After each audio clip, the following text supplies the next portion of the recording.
In today's video, we're going to be covering all the key data you need to make the best decisions ahead of double game week 35. As always, I like to start these preview videos off taking a look at which players have been performing the best in terms of FPL points over the past 5 game weeks. Now, obviously, this is being filmed in the middle of double game week 34, so potentially some of these could change around, but I think the top one is probably going to remain the same. Cole Palmer over the past 5 weeks, despite potentially not even playing tonight against Arsenal. Obviously, the rumours are that he's ill and going to miss that game. He has already picked up 66 points, which is absolutely incredible. 9 goals, 1 assist. Pretty good underlying data to go with that. Obviously a big, massive overachievement in terms of XG, but, you know, a lot of them were penalties. Kind of take it as it is, but I still think he's a really, really good asset going forward, especially with the 2 double game weeks coming up for Chelsea. He is verging on the words of essential as well.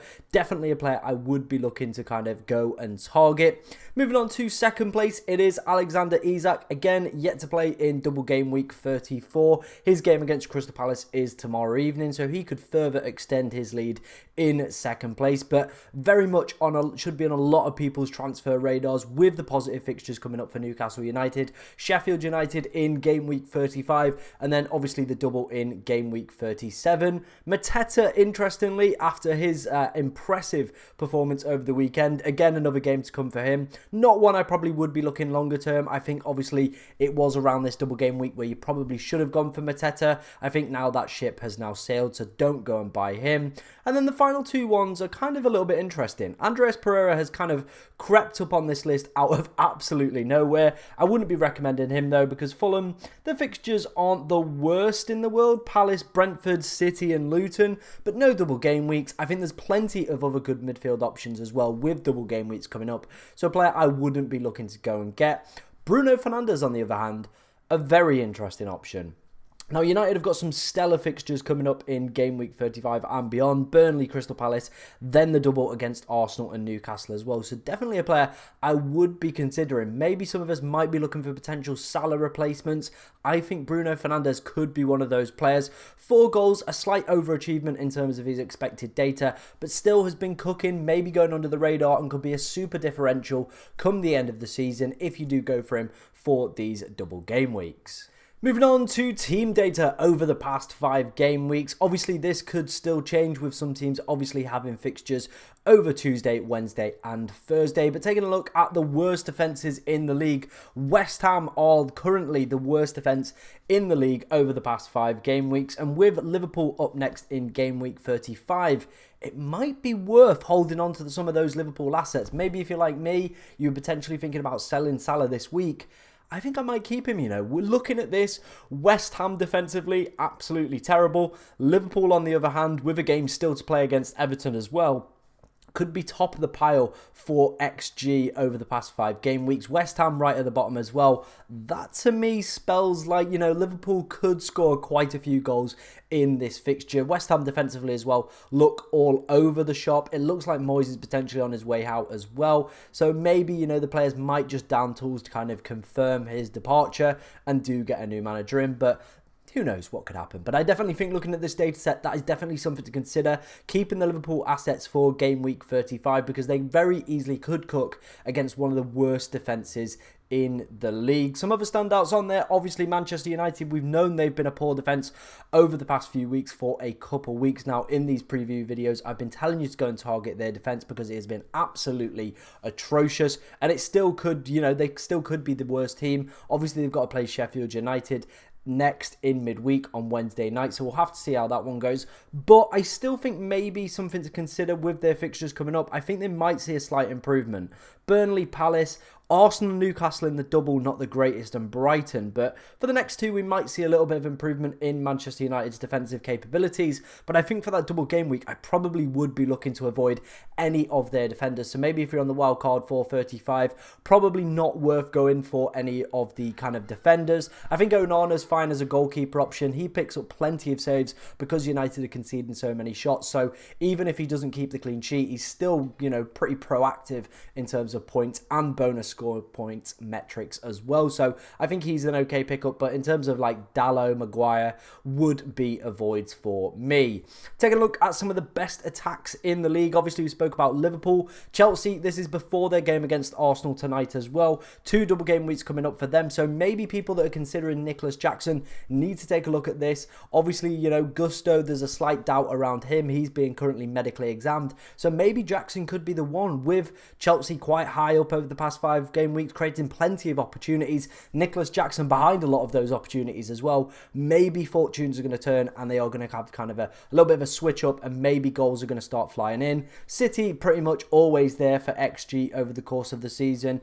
Definitely a team, again, I would be looking to kind of strongly consider a potential triple up on the wildcard if you are wildcarding this week. And then Newcastle United, again, another team I would be very, very hot on for my wildcard in 35, or just free transfers in general. Isak, Anthony Gordon, and then probably a defender, maybe Fabian Schär, somebody like that, I think would be the ideal free if you're looking to go for Newcastle players. And the data definitely supports that as well. But let's move on to future projections for team data. Now, this is clean sheet data for game week 35, the percentage chance of a team keeping a clean sheet. Newcastle leading the way. They're playing Sheffield United, 45% probability that they're going to keep a clean sheet in that one. City in second. Interestingly, Chelsea in third with their double game week, so definitely worth considering picking up maybe a defender or Petrovic, especially if you're on the wild card as well. United, interestingly, fourth on this list. I know Burnley haven't been great recently. Obviously, they picked up that mesmeric win against Sheffield United over the weekend, so I'm a little bit surprised, especially seeing the data that United have got, that they are that high, but they are at home, so you would expect them to keep a clean sheet there. But that one to me seems a little bit sketchy in my personal opinion. Tottenham 15 and 21, not great numbers overall, but you know, it's less than 50% for one clean sheet. Not really looking too good, is it, from a Spurs perspective? Especially if people are, you know, looking at the triple up, maybe that double up in defence. I think anybody outside of Pedporo is an avoid for me, in my personal opinion. Moving on to some of the other defences on the other side of the scale, I think it's pretty obvious. Sheffield United, West Ham, Nottingham Forest, Burnley, Brighton, interestingly, that low when they're playing Bournemouth away. Maybe people who've still got Van Heck or Estupinian kicking around. Very interesting one that they're down there that low. But let me know any standouts during this list, anything that you think potentially I've got wrong as well. Leave it in the comments and let me know your opinion. Moving on to expected points for game week 35, or should I say double game week 35. One of my favourite metrics. I think it really helps when deciding which players to potentially go for, which players as well you should be given the armband, because they're not, you know, entirely correct, but they give you a good gist of where kind of points are being projected, which teams you should be looking at as well to focus on. Obviously, Cole Palmer, top of the list, 14.3. He is currently flagged due to his illness. He's not going to play tonight, kind of from the reports I'm hearing around on Twitter and in the FPL community, but I definitely think with it just being illness, he should be back for the weekend. It means he'll be fully fresh as well. Obviously, no game in midweek for him. Aston Villa and Tottenham, as we saw in the last section, Villa defensively have been pretty terrible. One of the worst defences for XG conceded, so I do fancy Chelsea to go and get at least a goal in that game, and if it is going to be anyone, it's probably going to be Cole Palmer. Tottenham as well, defensively over the course of the season, have been pretty miserable, so I think from an attacking perspective, especially with Chelsea doing quite well on the XG as well, I think this could be a very favourable fixture for them from an attacking perspective. So somebody like Cole Palmer, for me, definitely should be your captain for this week. We'll come on to talk about captaincy a little bit later, as there is a few options, but for me, number one candidate and number one expected points candidate as well is Cole Palmer. Son in second, I think that one's pretty kind of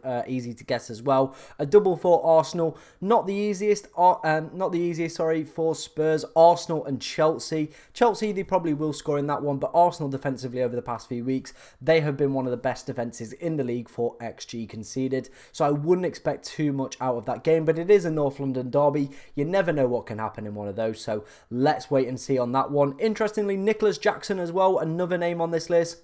I kind of briefly mentioned it with people who are potentially on the wild card. I do fancy Chelsea to go and score in both games. Really, really good attacking data for them. Really good data as well that Jackson's been putting up. If he can convert some of his opportunities, he definitely could be a really good asset up until the end of the season.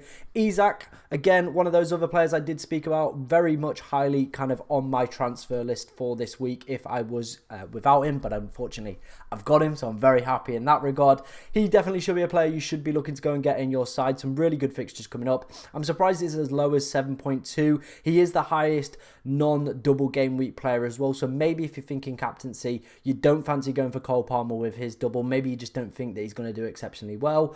Then I think Isak probably would be one of the top options. It's interesting that Pedporo is the first defender from either of the double game week players in this list, and he is the only one that does feature on the top 10, is it here, for expected points as well. So I think that kind of illustrates my point in the last section. Outside of Pedporo, there are probably no other defenders I would be quite keen on. Mohamed Salah, very interestingly, still on this list as well with 6.5. Obviously, we spoke about Liverpool's attacking data. West Ham being one of the worst defences as well over the past 5 game weeks for XG conceded. So I can see very easily Mohamed Salah, Luis Diaz, Darwin Núñez doing exceptionally well in that game. Nothing else to play for them other than the Premier League this season. So it is going to be all guns blazing. You imagine a fixture like West Ham with their poor defensive data as well. Liverpool could have a little bit of a field day. And then the final player on this list, again, another one I would be very highly recommending if I was on the Wildcard 35 or if I'm just looking for a transfer in general. It is going to be Anthony Gordon, a terrific player, a great record at home as well. One of the best point scoring players at home in the Premier League this season. 6.4 projected points for him. I'm very comfortably going to say this. I think he'll go and get at least 2 attacking returns in that game. I'm very, very bullish on him. I think he's looking absolutely exceptional at the moment and will, or should at least, be on the plane to the Euros for Gareth Southgate's side. That was the expected points. Let me know if any of these potentially look a little bit skew. Any players on here that you think potentially should be as well, let me know in the comments section. Moving on to percentage chance of scoring in double game week 35. Interestingly, Alexander Isak is leading the way with a 60% probability that he's going to score against Sheffield United. Interestingly, he's above Cole Palmer, who's got 2 games. You would imagine with it kind of being a double game week, he would be right at the top of this list. But it is Alexander Isak going up against one of the worst defences over the course of the season.